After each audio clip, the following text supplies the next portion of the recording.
budget that will come in July, is there anything that you would be top of your preference list in terms of tax policy that you would expect the new government to announce?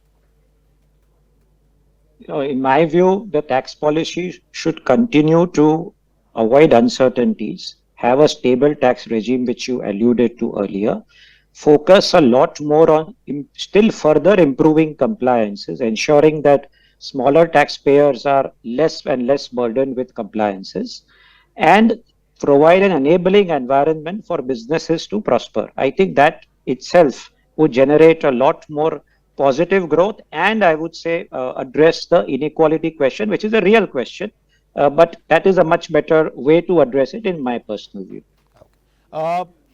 Ved Jain, the question to you and a quick answer before I go to the other two guests. Do you think that some of the issues around joblessness and the context of corporates being leading in job creation, wouldn't it make sense for some sort of tax concessions to be given to those companies which create more and more employment? Would you favor such an idea? I do favor an idea, and to answer, I will just take that in a second. One is the tax law should be equitable, fair, and accountable. One. Secondly, in case we want to make India really the global capital of the manufacturing capital of the world, we need to promote manufacturing. And that's why we have introduced a concession rate of tax of 15% for corporate who put up a new plant and new machinery and who started it. Right. Which a sunset clause has come on 31st March 24.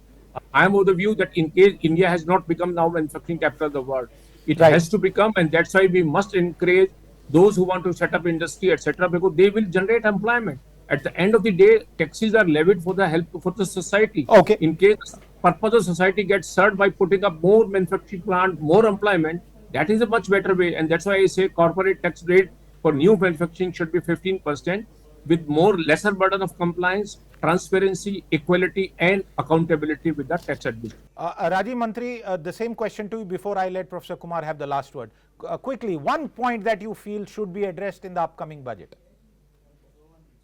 I have long spoken about this, that India needs a new direct tax code. Okay. So we need to overhaul the way we had an overhaul of indirect taxes via the GST.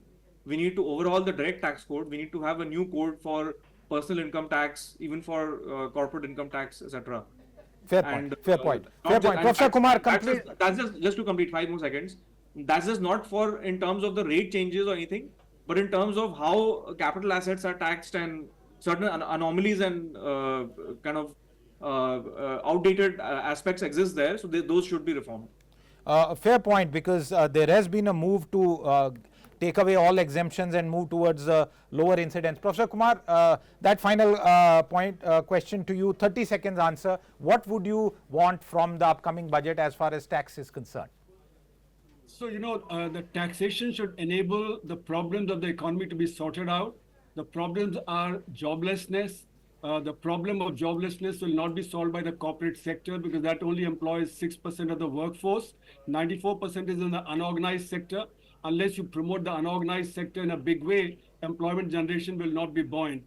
Demand is low because incomes at the lower level are low. Therefore, the investment rate has declined after 2012-13 from 36.5% to almost 30% in between. That has to be raised through demand. Capacity utilization, as per the RBI data, OBICUS data, had fallen to 69%. That needs to go back to around 78-79%. For that, you require demand so that the industry can operate much faster. That would induce growth. That will result in higher tax collection. So rather than give tax concessions, what we need to do is generate demand.